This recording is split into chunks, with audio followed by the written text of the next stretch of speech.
Hi friends, I hope you are doing well. Today we will talk about how to fix or how to solve the problem of notifications on Netflix. You click on settings. Here we click on apps, default apps, app settings.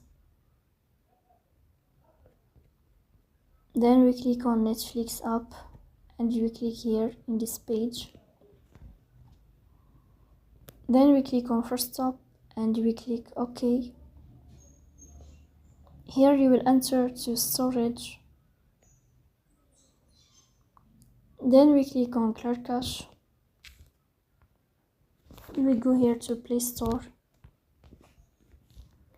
You will search about Netflix. And then we'll update your app here to fix your problem. So please don't forget to support